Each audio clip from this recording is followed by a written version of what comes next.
తోడు నీవే దేవా, నా బలము నీవే ప్రభువా,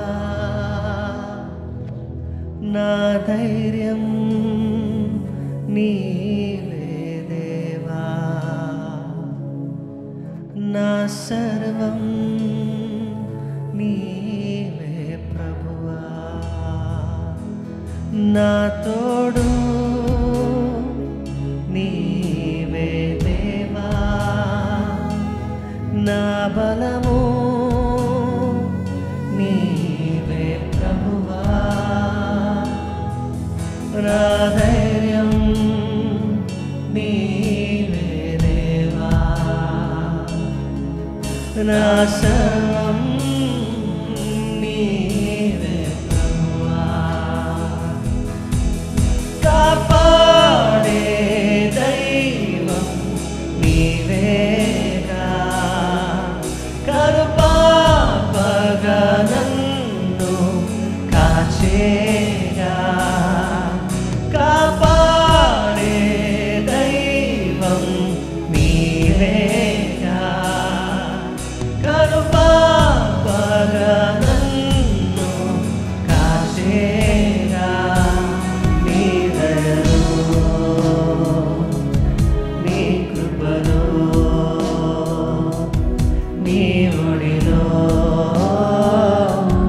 నన్నిలలో నీ దయా, నీ దయలో నీ కృపలో నీ ఒడిలో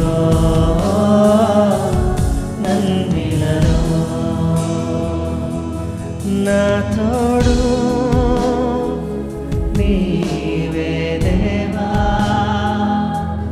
నా బలము నీవే ప్రభువా, నా ధైర్యం నీవే దేవా, నా సర్వం నీవే ప్రభువా.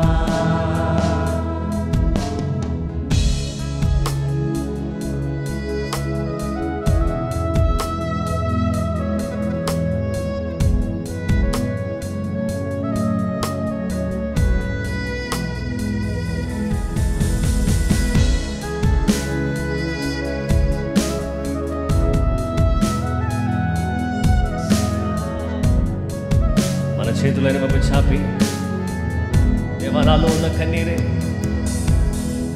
నాలో కన్నీరే నీ వైపే చూడగా, నీవే యేసయ్యా సంతోషం నింపగా, నాలో కన్నీరే నీ వైపే చూడగా, నీవే యేసయ్యా సంతోషం నింపగా,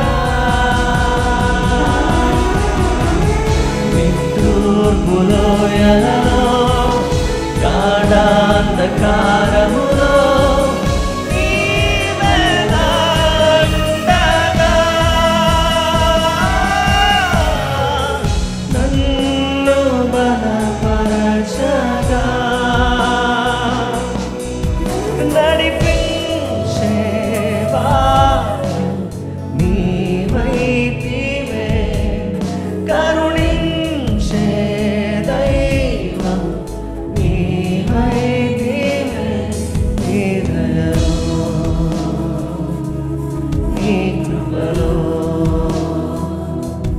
నీ ఒడిలో నన్నిలలో నీ దయా, నీ దయలో నీ కృపలో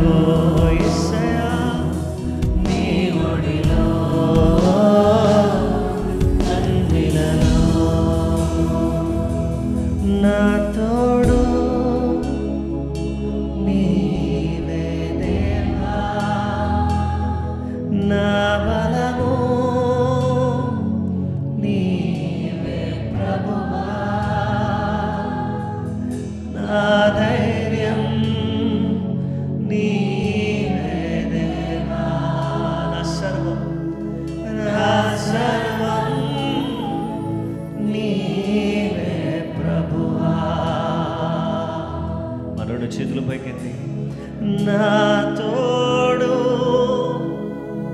నీవే దేవా, నా బలము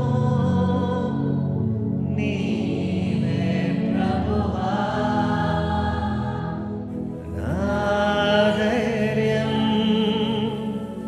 నీవే దేవా, నా సర్వం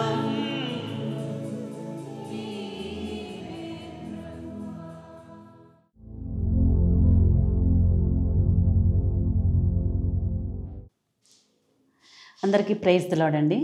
ప్రభువైన అయిన యేసుక్రీస్తు నామములో మీ అందరికి కూడా శుభములు తెలియజేస్తున్నాను.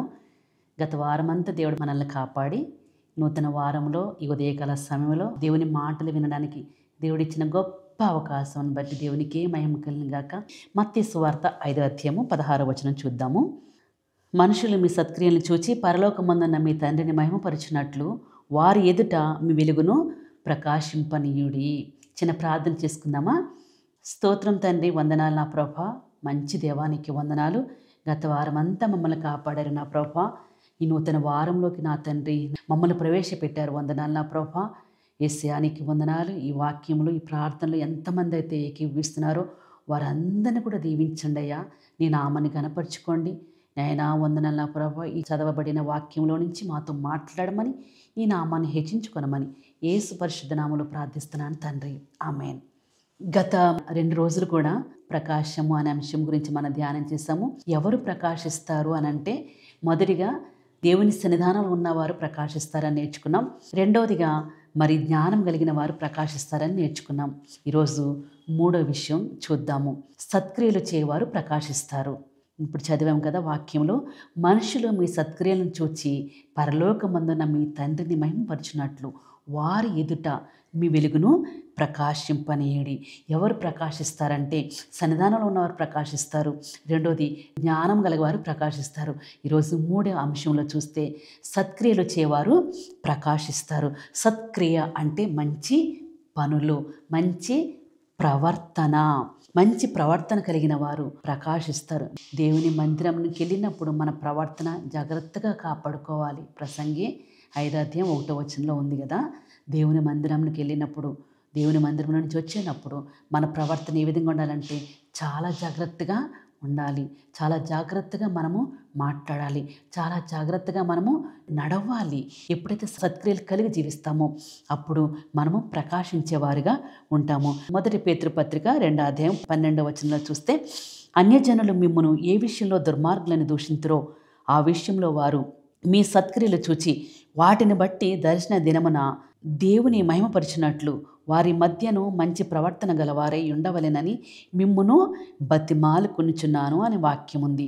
అన్య జనులు మిమ్మల్ని ఏ విషయంలో దుర్మార్గులను దూషిస్తున్నారో ఆ విషయంలో మీరు సత్క్రియలు కలిగి సత్క్రియలు కనపరిచినట్లయితే, ఎవరైతే దుర్మార్గులను దూషిస్తున్నారో వాళ్ళు మన ప్రవర్తన బట్టి ఏమవుతారంటే రేపొద్దున మన దగ్గరికే వాళ్ళు వస్తారు. కనుక మనము మంచి ప్రవర్తన కలిగిన వారుగా ఉండాలి. అలాగ ఉండాలని చెప్తున్నారు. ఏమని బతిమాలుకుంటున్నారు? మనం దుర్మార్గం విడిచిపెట్టాలి, సత్క్రియలు కలిగి ఉండాలి, మంచిగా జీవించాలి, మనము ఇతరులకు మాదిరికరంగా జీవించాలి అని ఆయన కోరుకుంటున్నారు. తీతుకు రాసిన పత్రిక 2వ అధ్యాయం 14లో చూస్తున్నట్లయితే, ఆయన సమస్తమైన దుర్నీతి నుండి మనలను విమోచించి సత్క్రియలందు ఆసక్తి గల ప్రజలను తన కోసరము పవిత్రపరచుకొని తన సొత్తుగా చేసుకున్నటకు తన్ను తానే మన కొరకు అర్పించుకొనెను. హల్లెలూయా. చూడండి, ఇక్కడ మనం సత్క్రియలు కలిగి ఉండాలని, మనం ప్రకాశించాలని ఆయన అంటే ఎవరు? యేసుక్రీస్తు ప్రభువారు మన కోసము ఆయన ఏం చేస్తున్నాడో తెలుసా? మనల్ని ఆయనకు సొత్తుగా చేసుకోవడం కోసము తన్ను తానే మన కొరకు ఆయన అప్పగించుకున్నారు. ఇప్పుడు ఆయన మన కొరకు అప్పగించుకొని ఆయన అమూల్యమైన రక్తము కార్చి శ్రమలు పొందిన ఆ యేసయ్య దగ్గరికి మనం వచ్చి మనం ఏం చేయాలంటే ఆయనకు అర్పించుకోవాలి. తండ్రికి కుమారుడైన యేసుక్రీస్తు ప్రభువారు అర్పించుకున్నారు. మరి ఆ కుమారుడైన యేసుక్రీస్తు ప్రభువారికి మనం కూడా అర్పించుకోవాలి. ఏం అర్పించుకోవాలి? మన హృదయాన్ని ఆయనకి అర్పించాలి. సజీవ యాగముగా ఆయనకి మనము సమర్పించుకున్నట్లయితే మన ప్రవర్తన బాగుంటుంది. మనకు జ్ఞానం ఇస్తాడు. ఏం మాట్లాడాలో, ఎలా నడవాలో, ఎలా జీవించాలో అనేది ఆయన మనకి జ్ఞానం ఇచ్చి మనకి సత్ప్రవర్తన కలిగేటట్టుగా యేసు ప్రభువారు నడిపిస్తారు. కనుక సత్క్రియలు కలిగి మనము జీవించేవారుగా ఉండాలి. 4వ విషయం చూసినట్లయితే జీవవాక్యమును చేతపట్టుకున్న వారు ప్రకాశిస్తారు. ఫిలిప్పీలకు రాసిన పత్రిక 2:16 చూస్తే, అట్టి జనము మధ్యన మీరు జీవవాక్యమును చేతపట్టుకొని లోకమందు జ్యోతుల వలె కనబడుచున్నారు. ఎవరైతే ఈ జీవవాక్యాన్ని పట్టుకుంటారో వాళ్ళు ఏం చేస్తారంటే ప్రకాశిస్తారు. చూడండి, ఎవరు ప్రకాశిస్తారండి? సన్నిధిలో ఉన్నవారు ప్రకాశిస్తారని చూసాము. 2వది దేవుని జ్ఞానం కలిగిన వారు ప్రకాశిస్తారని చెప్పాను. 3వదిగా చూసినట్లయితే సత్క్రియలు చేసేవారు ప్రకాశిస్తారు. 4వదిగా చూసినట్లయితే వాక్యాన్ని చేతపట్టుకున్న వారు ప్రకాశిస్తారు. చూడండి, వాక్యాన్ని చేతపట్టుకోవాలి. ఈ దినాల్లో చూసినట్లయితే చాలామంది బైబిల్ పట్టుకోవడమే మానేశారు. చర్చ్కి వచ్చినా ఎక్కడికి వచ్చినా దేవుని మందిరానికి వచ్చినప్పుడు ఫోన్లో ఉందంటే వాక్యం అని అంటారు కదా. ఫోన్లోనే చూస్తూ ఉంటారు వాక్యం. వాళ్ళు వాక్యం చూస్తున్నారు, ఏం చూస్తున్నారో మనకు తెలియదు, దేవునికే తెలుస్తుంది కదా. అయితే మనము ఎవరమంటే వాక్యాన్ని పట్టుకొని జ్యోతులను పోలిన వారే ఉండాలి. వాక్యం పట్టుకున్న వాళ్ళు ప్రకాశిస్తారు. కొన్నిసార్లు ఫంక్షన్స్కి వస్తారు కదండి చాలామంది, వాళ్ళు బైబిల్స్ తీసుకురారు. పరిశుద్ధ వివాహానికి వస్తారు కానీ ఈ పరిశుద్ధ గ్రంథాన్ని తీసుకుని రారు. చాలా లేట్గా వస్తూ ఉంటారు. కానీ పరిశుద్ధ వివాహానికి వచ్చినప్పుడు పరిశుద్ధులమైన మనము, పరిశుద్ధ బిడ్డలమైన మనము ఏం చేయాలంటే ఈ పరిశుద్ధ గ్రంథాన్ని చేత పట్టుకుని తీసుకుని రావాలి. ఈ వాక్యాన్ని పట్టుకున్న వాళ్ళు ప్రకాశిస్తారని వాక్యంలో చదివాము. ఈ వాక్యము 2 అంచులు గల ఖడ్గము, మన ప్రాణ ఆత్మ కీళ్లను మూలుగలంతో సహా కూడా దాన్ని బాగు చేసే వాక్యము. ఎంతో మంచి శ్రేష్టమైన వాక్యము. ఈ వాక్యాన్ని పట్టుకున్న వారు ఎప్పుడు కూడా భ్రష్టులు కారండి, చెడిపోరు. నా ప్రాణమునకు ఇది నెమ్మది కలిగిస్తుందని వాక్యంలో ఉంది. ఈ వాక్యం పట్టుకున్న వాళ్ళు బ్రతుకుతారు. మనము బ్రతకాలంటే ఈ వాక్యాన్ని పట్టుకునేవారుగా ఉండాలి.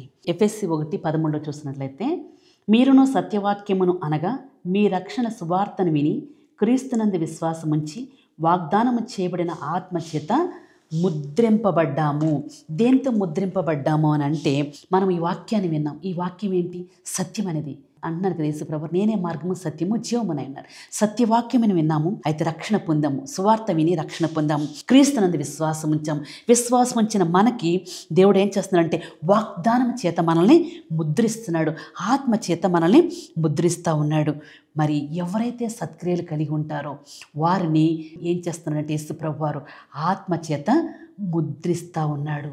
ఎఫెసీ 6:17 చూసినట్లయితే, మరియు రక్షణ అను శిరస్త్రాణమును దేవుని వాక్యమను ఖడ్గమును మనము ధరించుకోవాలి. ఎవరు ప్రకాశిస్తారు? వాక్యాన్ని పట్టుకున్న వాళ్ళు ప్రకాశిస్తారు అన్నాం కదా. అయితే మరి వాక్యాన్ని పట్టుకున్న వాళ్ళు ఏం చేస్తున్నారంటే ఈ వాక్యము ఆత్మ ఖడ్గముగా ధరించుకోవాలి. మరియు రక్షణ అను శిరస్త్రాణము దేనికంటే, ఇప్పుడు బండి మీద పిల్లలు వెళ్తూ ఉంటే వాళ్ళకి హెల్మెట్ కావాలి. ఎందుకు? ప్రమాదం జరిగినా పడిపోయినా తలకి దెబ్బ తగలకుండా హెల్మెట్ని ఇచ్చారు. ఒక రూల్ ఉంది ఏంటంటే హెల్మెట్ పెట్టుకోవాలని. పెట్టుకుంటే ఎవరికి లాభం? వాళ్ళకి లాభమా మనకి లాభమా? మనకే లాభం. మన పిల్లలు బయటకు వెళ్తున్నప్పుడు, బండి తీసుకుని వెళ్తున్నప్పుడు, నానా బయటకు వెళ్తున్నావు జాగ్రత్త నానా, హెల్మెట్ పెట్టుకున్నావా లేదా, లైసెన్స్ తీసుకున్నావా లేదా ఎందుకు అడుగుతామండి? మన పిల్లల క్షేమంగా ఉండడం మనకి కావాలి. మరి మనందరూ కూడా యేసయ్య పిల్లలం కాబట్టి మనకేం కావాలి? రక్షణ అనే శిరస్త్రాణం కావాలి, ఆత్మ ఖడ్గము కావాలి. అందుకని ఎన్నోసార్లు మన వాక్యం చదువుతున్నప్పుడు దేవుడు మనతో సూటిగా మాట్లాడుతున్నట్టు అనిపిస్తూ ఉంటుంది కదా. కనుక మనం ఏం చేయాలంటే నిత్యము కూడా వాక్యాన్ని చేత పట్టుకుని జ్యోతులను పోలిన వారే ఉండాలి. ఎఫెసీ 6:18 ఆత్మ వలన ప్రతి సమయమనందును ప్రతి విధమైన ప్రార్థన విజ్ఞాపన చేయించు ఆ విషయమై సమస్త పరిశుద్ధుల నిమిత్తము పూర్ణమైన పట్టుదలతో విజ్ఞాపన చేయించు మెలకుగా ఉండుడి అని వాక్యం ఉంది. ప్రతి సమయంలో కూడా ఏం చేయాలంటే మెలకు కలిగి ప్రార్థించేవారిగా ఉండాలి. అన్ని సమయాల్లో అన్ని విధాలుగా కూడా మెలకు కలిగిన జీవితం మనకి కావాలి. అలా ఉన్నప్పుడు మనం ఏం చేస్తామో తెలుసా? ప్రకాశిస్తాం. ప్రకాశించాలి అనంటే మనము దేవుని సన్నిధానంలో ఉండాలి, దేవుని జ్ఞానం కలిగి ఉండాలి, సత్క్రియలు కలిగి ఉండాలి. 4వదిగా వాక్యమును చేత పట్టుకున్న వారు ప్రకాశిస్తారు. ఈ వాక్యాన్ని పట్టుకుని మనము జ్యోతుల వలె నడవాలి. ఈ వాక్యం పట్టుకున్న వాళ్ళు ఎప్పుడు కూడా బ్రతుకుతారండి. నీ వాక్యమే నన్ను జీవింప చేస్తుంది, బాధలో నాకు నెమ్మది కలిగిస్తుందని ఉంది కదా. కాబట్టి బాధలో ఉన్నావా, కష్టంలో ఉన్నావా, వాక్యం చదువు. వాక్యం ద్వారా దేవుడు నిన్ను ధైర్యపరుస్తాడు, వాక్యం ద్వారా నిన్ను తృప్తిపరుస్తాడు. ఈ వాక్యం పట్టుకున్నప్పుడు మనకి ఎలాంటి శోధనలు రాకుండా దేవుడు మన చుట్టూ కూడా ఆయన కంచెను వేస్తాడు. ఆయన దూతలను కావలి పెడతాడు. నీ ప్రక్కన 1000 మంది పడినను, నీ కుడి ప్రక్కన 10,000 మంది కూలినను అపాయము నీ యొద్దకు రాదు అని వాక్యంలో ఉంది కదా. కనుక మనము ఏం చేయాలంటే వాక్యాన్ని పట్టుకోవాలి. ఈ వాక్యాన్ని పట్టుకోవడానికి భయపడక్కర్లేదు, సిగ్గుపడక్కర్లేదు. ఆ వాక్యాన్ని పట్టుకోవడానికి నీవు భయపడుతున్నావా, సిగ్గుపడుతున్నావా? మందిరానికి బైబిల్ తీసుకుని రావడానికి సిగ్గుపడుతున్నావా? సిగ్గుపడొద్దు. రేపొద్దున పరలోక రాజ్యానికి వెళ్ళినప్పుడు ఆయన మనల్ని చూసి సిగ్గుపడతాడు. కనుక ఆయన ముందు మనము తలదించుకునే వారిగా ఉండకూడదు అని అంటే ఈ వాక్యాన్ని చేతపట్టుకొని, ఈ వాక్యాన్ని మన హృదయంలో ఉంచుకొని ఎల్లప్పుడూ కూడా ఆకాశ మండలమందు జ్యోతులను పోలిన వారే నక్షత్రాల వలె ప్రకాశించాలి. నక్షత్రాలు ఎప్పుడు కూడా ప్రకాశిస్తాయి. క్రిస్మస్ టైంలో మన ఇంటి మీద స్టార్ని పెట్టి 1 నెల తర్వాత తీసేసి లోపల పెట్టేస్తాం. 1 నెల ప్రకాశించడం కాదండి, ఎప్పుడు కూడా ప్రకాశించాలి. ఎప్పుడు కూడా ఆయన కొరకు జీవించే వారిగా ఉండాలి, సత్క్రియలు కలిగిన వారిగా ఉండాలి. అలాంటప్పుడు ఎలాంటి సమస్య రాదు. ఏ దుష్టుడు కూడా మనల్ని వెంటాడాడు. ఒకరోజు ఒక వ్యక్తి ఒక సైకిల్ మీద ఏం చేస్తున్నాడంటే 2 పెయింట్ డబ్బాలు సైకిల్ తగిలించుకున్నాడు.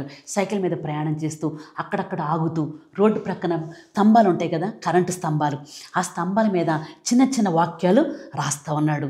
వేరే వాళ్ళు చాలామంది పిచ్చోడవా ఏంటయ్యా, ఏంటి అలా రాస్తున్నావు అంటే, అయ్యా దేవుడు నన్ను ఈ వాక్యము ద్వారా బ్రతికించాడు. ఎన్నోసార్లు ఎంతో భయంకరమైన ప్రమాదం నుంచి దేవుడు నన్ను తప్పించాడు. కనుక అప్పటి నుంచి నేనేం చేస్తున్నానంటే ఈ పని చేస్తున్నాను. వేరే వాళ్ళ దగ్గరికి వెళ్ళి చెప్పే అంత జ్ఞానం నాకు లేదు కాబట్టి నేనేం చేస్తున్నానంటే ఈ వాక్యాలు రాస్తూ ఉన్నాను. ఎవరో ఒకరు చదువుతారు కదా, ఎవరో ఒకరు మారుతారు కదా అనే ఆశతో, తృష్ణతో నేనేం చేస్తున్నానంటే ఈ వాక్యాలు రాస్తా ఉన్నా. ఇతను ప్రయాణం చేస్తూ ఉన్నాడు, ఎక్కడన్నా ఆగి ఏమైనా తింటున్నాడు, ప్రయాణం చేస్తూ సైకిల్ తొక్కుతూ అలాగ చాలా దూరం ప్రయాణం చేస్తూ ఎక్కడన్నా పోల్స్ కనబడితే, ఎక్కడన్నా స్తంభాలు కనబడితే, ఎక్కడన్నా చిన్న చిన్న గోడలు కనిపిస్తూ ఉంటే అక్కడ ఏం చేస్తున్నాడంటే దేవుని మాటలు రాస్తూ ఉన్నాడు. ఆ మాటలు వెళ్ళే వాళ్ళు ఎవరో కూడా చదువుతారు, వాళ్ళు మారుతారు అనే ఉద్దేశంతో ఒకరోజు అలాగే ఆయన సైకిల్ తొక్కుంటూ వెళ్ళిపోతూ ఉన్నాడు, ప్రయాణం చేస్తూ ఉన్నాడు. తనకు తెలియకుండానే ఒక ప్రాంతానికి వెళ్ళేసరికి చిమ్మ చీకటైపోయింది. అయ్యో ఇంత భయంకరమైన చీకటైపోయింది, ఎలా వెళ్ళాలి, దారే కనపట్లేదని చాలా ఆందోళనలో ఉన్నాడు. అయితే అయినా ప్రభా నువ్వు నాతో ఉన్నావు కదా అని చెప్పి అక్కడ పెద్ద అడవిలాగా ఉంది, చాలా చీకటిగా ఉంది. సరే దేవా నువ్వు నాతో ఉన్నావు, నువ్వు నాతో ఉంటే చాలయ్యా, నాకు సహాయం దొరుకుతుంది, దేవా నువ్వే నన్ను కాపాడు అని ఒక తీర్మానం చేసుకుని తను ఏం చేశాడంటే సైకిల్ అక్కడ పెట్టి ఒక సర్కిల్ గీసుకున్నాడు. తన చుట్టూ ఒక కర్రపుల్ల తీసుకొని ఒక చుట్టూ కూడా తన సర్కిల్ గీసుకుని, ప్రభువా ఈ రాత్రి నేను ఇక్కడ పడుకుంటున్నాను, ఈ అరణ్యంలో ఈ అడవిలో ఏ జంతువు కూడా నన్ను ఏమి చేయకుండా నన్ను కాపాడను తండ్రి అని ప్రార్థన చేసుకున్నాడు. ఎవరైతే ప్రకాశిస్తారో వాళ్ళని దేవుడు కాపాడుతాడని చెప్పాను కదా. ఆ రాత్రి ప్రభువా ఈ గీతను దాటి ఏ జంతువు కూడా నన్ను తాకకూడదని ప్రార్థన చేసుకున్నాడు. చాలా దూరం ప్రయాణం చేస్తాడేమో, చాలా అలసిపోయాడు, నిద్రపోతూ ఉన్నాడు. అతను చాలా మంచిగా నిద్రపోతూ ఉన్నాడు. మార్నింగ్ సడన్గా కొంచెం అక్కడక్కడ వెలుగు కనిపిస్తూ ఉంది. ఆ చెట్ల మధ్యలో నుంచి ఆ సూర్య కిరణాలు పడతా ఉంటే అయ్యో తెల్లారిపోయిందా అని లేచి గబగబా చూసుకునేసరికి ఆ సర్కిల్ చుట్టూ కూడా ఒక పులి అడుగులు కనిపిస్తూ ఉన్నాయి, కానీ ఆ సర్కిల్ లోపలికి అవి రాలేదు. తన చుట్టూ గీసుకున్న గీత దగ్గర వరకు వచ్చి అవి ఆగిపోయినాయి, కానీ అవి ఈ వ్యక్తిని ఏమీ చేయలేదు. చూడండి, ఆ రాత్రంతా కూడా ఏ జంతువు కూడా అతనికి హాని చేయలేదు. అతడు ఎంతో గొప్ప నమ్మకంతో, ప్రార్థనతో అతను ఏం చేశాడంటే ఆ రాత్రి అతను గీసుకుని పడుకున్నాడు, చక్కగా నిద్రపోయాడు. తెల్లారి లేచి ప్రార్థన చేసుకున్నాడు, ప్రభువా నేను ప్రార్థన చేసుకున్నాను, విన్నావు, ఏ జంతువు కూడా నన్ను ఏమీ చేయలేదు. ఇదిగో ఇక్కడ చూస్తే చుట్టూ కూడా పులి అడుగులు కనిపిస్తూ ఉన్నాయి, కానీ పులి లోపలికి రాకుండా నన్ను కాపాడావా తండ్రి, ఎంత మంచి దేవుడు అయ్యా నువ్వు అని ప్రార్థన చేసుకుని కన్నీరు కార్చి తిరిగి అతను సైకిల్ తీసుకుని ప్రయాణమై మరలా తిరిగి వెళ్ళిపోతూ ఉన్నాడు. దేవుడు కాపాడుతాడండి. దేవుని వెలుగు మనలో కాపాడుతుంది. దేవుని వెలుగు మనలో ఉంటే ఎవరైతే ఆయన సన్నిధానంలో ఉంటారో వాళ్ళ ముఖము ప్రకాశిస్తుందని చెప్పాను కదా.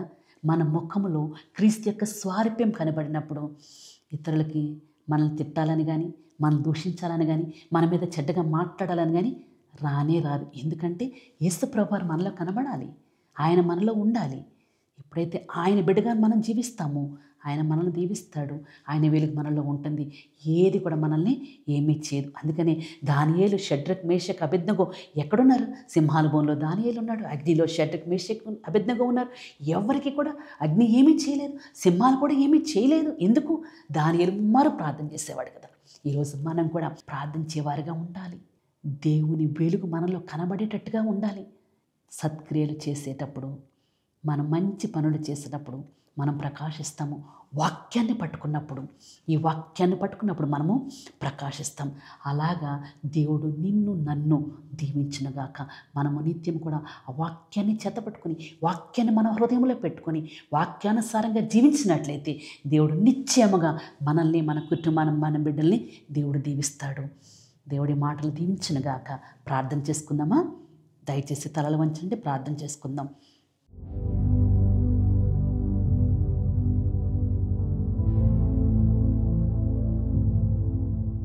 సర్వశక్తిమంతుడా, సర్వాధికారి, నీకే వందనాలు నా ప్రభా. ఈరోజు ఈ వాక్యం ద్వారా మాతో మాట్లాడినందుకే వందనాలు నా ప్రభా. నాయనా స్తోత్రం నా తండ్రి. సత్క్రియలు చేసేవారు ప్రకాశిస్తారని నీ వాక్య భాగంలోంచి మేము నేర్చుకున్నాం. జీవవాక్యమును చేతపట్టుకున్న వాళ్ళు ప్రకాశిస్తారని మేము నేర్చుకున్నాం నా ప్రభా. నీకే వందనాలు. మేమందరం కూడా మంచి పనులు చేస్తూ సత్ప్రవర్తన కలిగి నా ప్రభా జీవించడానికి సహాయం చేయండి. ఈ వాక్యాన్ని చేతపట్టుకుని నా ప్రభా నాయన జ్యోతుల వల్లే కనబడడానికి సహాయం చేయండి. మేమందరం కూడా నా ప్రభా నీకు మహిమ తెచ్చి బిడ్డలుగా జీవించడానికి సహాయం చేయండి. మాలో నాయన నీ యొక్క స్వారూప్యం కనబడడానికి సహాయం చేయండి. మేము ఇతరులకు మాదిరికరంగా నీకు మహిమకరంగా జీవించడానికి సహాయం చేయండి.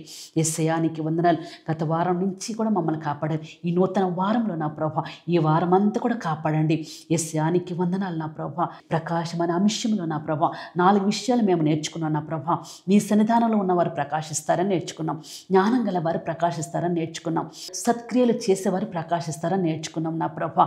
యేసయ్యానికి వందనాలు తండ్రి. చివరిగా నీ వాక్యాన్ని పట్టుకున్న వాళ్ళు ప్రకాశిస్తారని నేర్చుకున్నాం. మేమందరూ కూడా నా ప్రభా సత్క్రియలు కలిగి నీ వాక్యాన్ని పట్టుకొని నీకు ప్రియమైన బిడ్డల వలె జీవించిన సహాయం చేయమని, నీ కృప మా అందరికీ దయచేయమని, మీరే మహిమ ఘనత ప్రభావాలు పొందమని, నీకు మహిమ తెచ్చి బిడ్డలుగా మేమందరూ కూడా జీవించడానికి సహాయం చేయండి. ఈ ఉదయకాలంలో ఈ ప్రార్థనలు ఏకీభవిస్తున్న ప్రతి ఒక్కరిని కూడా మీరు దీవించి ఆశీర్వదించి బలపరచమని, ఈ రోజంతా వారి పనులు మీరు తోడుగా ఉండమని, ఈ నూతన వారంలో నూతనమైన ఆశీర్వాదాల బిడ్డలు దయచేయమని, మీరే మహిమ పొందమని యేసు పరిశుద్ధ నామములో ప్రార్థిస్తున్నాను తండ్రి. ఆమేన్.